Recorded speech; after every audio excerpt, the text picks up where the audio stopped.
পাকিস্তানের মুখোশ খুলতে কেন্দ্রের প্রতিনিধি দল তৈরি। প্রতিনিধি দলে কে থাকবেন ঠিক করবে দল, মন্তব্য মমতা বন্দ্যোপাধ্যায়ের।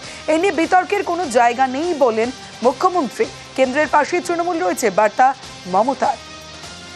They cannot decide the member's name from their own. It is not their choice. It is the choice of the party. If they request me to send someone, we will decide the name.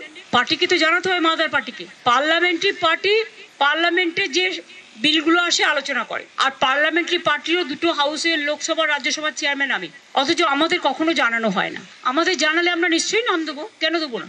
সুতরাং এটা নিয়ে বিতর্কের কোনো ব্যাপার নেই। We are fully with the government.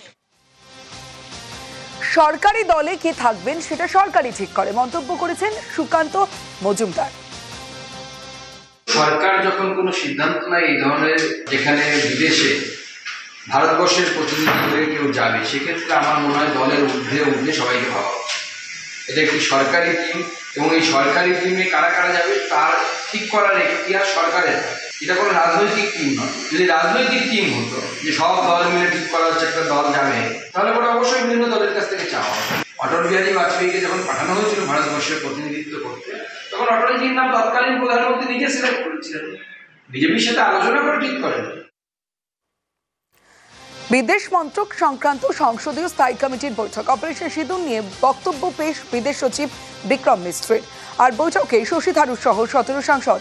বৈঠকে তৃণমূল সাংসদ অভিষেক বন্দ্যোপাধ্যায়, সাগরিকা ঘোষ।